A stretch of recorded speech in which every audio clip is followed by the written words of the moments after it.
बिस्मिल्लाहिर्रहमानिर्रहीम अस्सलामुअलैकुम। Welcome to Faiz Mushtaq YouTube academy's channel.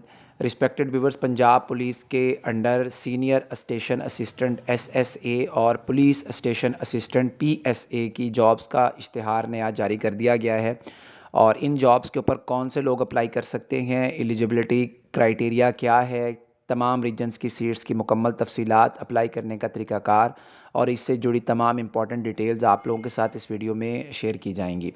ये जो सीनियर स्टेशन असिस्टेंट और पुलिस स्टेशन असिस्टेंट की सीट्स हैं, ये इनिशियली कॉन्ट्रैक्ट के ऊपर होंगी, लेकिन ताहम बाद में आप लोगों को इन सीट्स के ऊपर परमानेंट कर दिया जाएगा और मुस्तकिल बुनियादों के ऊपर आप पंजाब पुलिस का हिस्सा बन जाएंगे और पंजाब पुलिस के सिविलियन अमले का हिस्सा होंगे। इसमें फ़ीमेल कैंडिडेट्स और मेल कैंडिडेट्स दोनों अप्लाई कर सकते हैं। जो बराए सीनियर स्टेशन असिस्टेंट है, उसमें 18 तक 25 साल एज रखी गई है मर्द, ख़वातीन और ट्रांसजेंडर कैंडिडेट्स के लिए। और इसमें पंजाब गवर्नमेंट के रूल्स के मुताबिक जितनी एज रिलैक्सेशन शामिल है वो इसके अंडर आप लोगों को दी जाएगी। और इसके अलावा आप लोगों के पास एक डोमिसाइल होना चाहिए, एक कंप्यूटराइज्ड आपके पास शनाख्ती कार्ड होना चाहिए और इंटरमीडिएट यानी कंप्यूटर साइंस के अंदर मतलब आईसीएस की डिग्री होनी चाहिए और आपका मुतलका शोबे में 3 साल का तजर्बा होना चाहिए।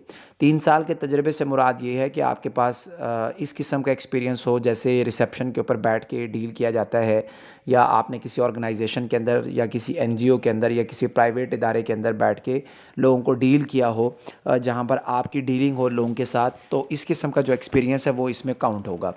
और ये स्पेशल असिस्टेंट के लिए है, जबकि जो पुलिस असिस्टेंट है उनके लिए पुलिस स्टेशन असिस्टेंट पहले वाला जो एक्सपीरियंस है ये सीनियर स्टेशन असिस्टेंट का है। जबकि पुलिस स्टेशन असिस्टेंट के लिए एज लिमिट में कोई चेंज नहीं है और सकूनत का तरीक़ाकार भी वही है, ताहम तलीम और तजर्बे की कैटेगरी में आप लोगों के पास से कंप्यूटर सर्टिफिकेट भी होना चाहिए और आपकी टाइपिंग स्पीड इंग्लिश की 35 वर्ड पर मिनट और उर्दू की 25 वर्ड पर मिनट लाजमी होनी चाहिए। और ये टाइपिंग का अलहदा से टेस्ट भी लिया जाएगा। अगर आपके पास टाइपिंग का सर्टिफिकेट मौजूद है दैन आपको टाइपिंग की प्रैक्टिस भी करनी चाहिए। और जो लोग आगे ये सोच रहे हैं कि वो किसी तरीके से इसमें अपीयर हों, तो उन्हें ये सजेस्ट किया जाता है कि वो इंटरनेट के ऊपर मौजूद डिफरेंट टाइपिंग के सॉफ्टवेयर्स को इंस्टॉल करके अपने कंप्यूटर के ऊपर या लैपटॉप के ऊपर टाइपिंग की प्रैक्टिस करें, ताकि उनकी टाइपिंग स्पीड एटलीस्ट इतनी हो सके।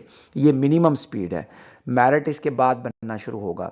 तो जितनी स्पीड ज़्यादा होगी आपकी, उतना आपको ज़्यादा फ़ायदा होगा, ताहम कम से कम आपकी इतनी स्पीड ज़रूर होनी चाहिए।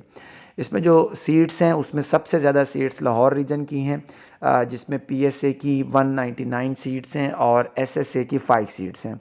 उसके बाद शेखुपुर रीजन है, तो उसमें शेखुपुर की 24 सीट्स हैं, पीएसए की ननकाना की 8 हैं और कसूर की 4 हैं, जबकि यहाँ पर एसएसए की कोई सीट मौजूद नहीं है। फैसलाबाद के अंदर आ जाएँ तो फैसलाबाद की 38 सीट्स हैं, चिन्योट की 5, झंग की 4 और टोबा टेक्सिंग की 3 सीटें हैं। और इस पूरी डिवीज़न के अंदर सिर्फ एक सीट है एसएसए की और वो भी सिर्फ फैसलाबाद में है। उसके बाद नेक्स्ट गुजरांवाला है, तो गुजरांवाला में 52 सीट्स हैं पीएसए की, गुजरात में 24 हैं, हाफजाबाद में 6 हैं, मंडी बहाउद्दीन में 6 हैं, सियालकोट में 50 हैं और नारोवाल में 12 सीट्स हैं। तो यहाँ इस रीजन में जो गुजरांवाला डिस्ट्रिक्ट है और सियालकोट है, यहाँ पर काफ़ी तादाद में सीट्स हैं। और इसके अलावा गुजरांवाला और सियालकोट में एक एक सीट एसएसए की भी है, जो कि सीनियर असिस्टेंट की सीट है। सरगोदा रीजन में सरगोदा में 32, बखर 4, खुशाब 12 और मियांवाली की 25 सीटें हैं, जबकि सरगोदा में एक सीट एसएसए की शामिल है। साहिवाल में 4, उकाड़ा 1, पाकपतन 3, रावलपिंडी में 61 सीटें हैं पीएसए की, अटक में 10 हैं, चकवाल में 15 हैं और जेलम में 12 सीटें हैं, जबकि 3 सीटें रावलपिंडी में एसएसए की भी शामिल हैं।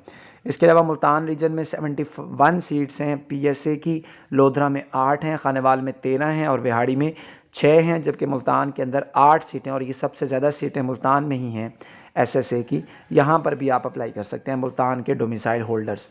भावलपुर रीजन में भावलपुर के 7, भावल नगर की 3 और रहीम यार खान की 18 सीटें हैं, डीजी खान में 40 सीटें हैं, पुलिस स्टेशन असिस्टेंट की लिया की 6 हैं, मुजफ्फरगढ़ की 32 हैं और राजनपुर की 17 सीटें हैं। तो यूँ इस तरीके से तकरीबन 835 सीटें हैं पीएसए की और 21 सीटें हैं एसएसए की। इन तमाम सीट्स के ऊपर मुतलका जो कैंडिडेट्स हैं, उम्मीदवारान हैं, वो अप्लाई कर सकते हैं। अप्लाई करने का तरीक़ाकार क्या है, आपने www.punjabpolice.gov.pk यहाँ पर जाना है, ऑफिशियल वेबसाइट से ऊपर आपने फॉर्म डाउनलोड करना है और फॉर्म आपने डाउनलोड करके अटेस्टेड जो आपने दस्तावेज़ात हैं उन्हें डिस्ट्रिक्ट पुलिस लाइन में जमा करवाना है। हर डिस्ट्रिक्ट में एक डिस्ट्रिक्ट पुलिस लाइन होता है, तो आपने वहाँ पर जाके अपने तमाम जो अटेस्टेड डॉक्यूमेंट्स हैं वो वहाँ सबमिट करवाने हैं। दरख्वास्त के साथ ही आपने टेस्ट की 2000 रुपये फ़ीस भी वहाँ पर सबमिट करवानी है। दरख्वास्तें 28 अक्टूबर 2023 तक आप जमा करवा सकते हैं। तमाम उम्मीदवारान के जो कागजात हैं उनकी स्क्रूटनी होगी। इनिशियल स्क्रूटनी होने के बाद जो सक्सेसफुल कैंडिडेट्स हैं जिन्हें टेस्ट के लिए एलिजिबल करार दिया जाएगा, उनकी लिस्टें पंजाब पुलिस की ऑफिशियल वेबसाइट के ऊपर और तमाम डिस्ट्रिक्ट पुलिस लाइंस के अंदर अपलोड की जाएंगी। मुख्तस कोटा भी इसके अंदर रखा गया है, जिसमें 15% कोटा ख़वातीन के लिए है, 5% कोटा माइनॉरिटीज़ के लिए और 3% कोटा डिसेबल पर्सनस के लिए है। इसके अलावा इसमें डिस्ट्रिक्ट की भी क्लैरिफिकेशंस की गई है कि जो नए अज़ला का नोटिफिकेशन हुआ था उसके अंडर आने वाले तमाम लोग अपने पुराने डिस्ट्रिक्ट के हिसाब से ही अप्लाई करेंगे। और इसके अलावा अगर आप ऑलरेडी गवर्नमेंट सर्वेंट हैं तो आपको एनओसी लेना पड़ेगा। इसके लिए आपका एक रिटन टेस्ट भी लिया जाएगा और जितने भी कैंडिडेट्स उस रिटन टेस्ट में पास हो जाएंगे उन्हें फिर स्किल यानी टाइपिंग टेस्ट के लिए बुलाया जाएगा। तो टाइपिंग टेस्ट आपको ज़रूर पास करना पड़ेगा, इसलिए आपको उसमें अच्छी स्पीड लेके आनी पड़ेगी, ठीक है। और इसके अलावा आपको बयान हल्फी भी देना पड़ेगा। और अगर आपकी तालीमी इसनाद किसी भी मरहले पे जाली निकल आती हैं तो आपको फिर जॉब के लिए कैंसिल कर दिया जाएगा और इसके साथ साथ आपके ख़िलाफ़ कानूनी कार्रवाई भी की जा सकती है। तो ये इसके मुतालिक तमाम डिटेल्स हैं और ये इश्तिहार आपको पंजाब पुलिस की वेबसाइट ऑफिशियल वेबसाइट के ऊपर भी मिल सकता है। तो जिन लोगों के पास ICS की डिग्री मौजूद है और टाइपिंग स्पीड उनके पास अच्छी है और इसके अलावा उनके पास MS का कोई सर्टिफिकेट है कंप्यूटर डिप्लोमा से रिलेटेड, उन्हें इस सीट के ऊपर ज़रूर अप्लाई करना चाहिए। इसमें जो सीनियर स्टेशन असिस्टेंट की सीट है ये BPS 9 के इक्विवेलेंट होगी और पुलिस स्टेशन असिस्टेंट की जो सीट है ये स्केल नंबर 7 के इक्विवेलेंट होगी और बाद में आपको परमानेंट भी कर दिया जाएगा। तो ये एक अच्छी अपॉर्चुनिटी है उन लोगों के लिए जो कि जॉब की तलाश के अंदर हैं और मुतल्लिका इसमें उनकी क्वालिफ़िकेशन पर पूरा उतरते हैं। इससे रिलेटेड अगर आपका कोई भी क्वेश्चन हो तो आप कमेंट सेक्शन में जाके पूछ सकते हैं। वीडियो को लाइक कीजिएगा, चैनल सब्सक्राइब कीजिएगा। अल्लाह हाफ़िज़।